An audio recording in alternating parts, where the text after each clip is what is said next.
Hi guys, it's Courtney with Steel Birch Studios. Thank you for being here on my first YouTube video. Today I'm going to show you how I refinish this vintage cabinet from start to finish, and also how I do this technique to get a faux fabric look. So enjoy the video, please like and subscribe. Here's the cabinet. It's beautiful, it's a great size, it's a gorgeous piece. Inside the back was missing and so was a shelf. A lot of the veneer was actually peeling off, so I decided to take it off with a heat gun, and the structure needed reinforcing. Using protective gear, I started my basic prep work, which was sanding with a sander and hand sanding, vacuuming, using Krug cutter to make sure the piece was completely clean and wiped down before bin shellac primer. I also did a lot of taping. I used BB Frost paint transformer in the color Adaptive Shade by Sherwin-Williams. I followed the directions, mixing the powder and the water together and then adding the paint. I stirred for several minutes, making sure the paint was smooth and ready to apply. I applied the paint with a brush and it went on very smoothly. I wanted to keep the original finish on the legs, and this shade pairs perfectly.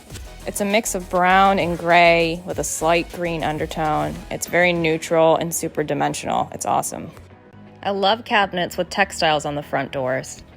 I use Underground by House & Canvas and Floetrol. I mix them together in a 1-to-1 ratio. This blend is what I'll use on the cabinet doors to give me a faux fabric finish. I've added a couple more tools to this technique. I use a small nylon brush for corners and smaller areas, my usual handheld broom, and a brush roller cleaner tool. I cover the side with the paint and glaze mix, and then I do vertical lines up and down with a steady hand with the broom. Next I'll do horizontal lines, slow and steady, trying to resemble fabric. I'll use the smaller brush to get into the corners, and I just keep working as the paint is still wet until I'm happy with the result. And I did this technique to all the panels.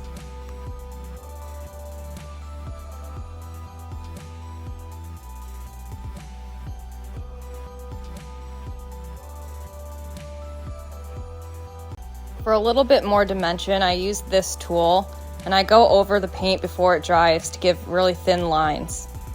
And I just have fun with it.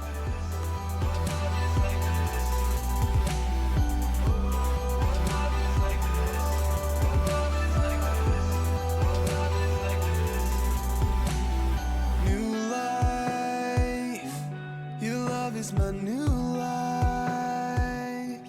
You teach me to see. Alright, now to the good stuff. I finished the first coat and let it dry. I did a lot of taping to protect the panels. I sanded between coats, and then after they were dry, I did my top coat, a flat polyacrylic. I covered the entire piece and let it dry thoroughly. I did a second top coat the next day. I've got to say, guys, this was a huge project, and I started to get really excited when I realized it was coming together. I used Old English and buffed up all of the wood that I left unpainted. It shined up really nicely. I cut a back and a shelf, and then I also bought a light that's motion detected and lights up the interior.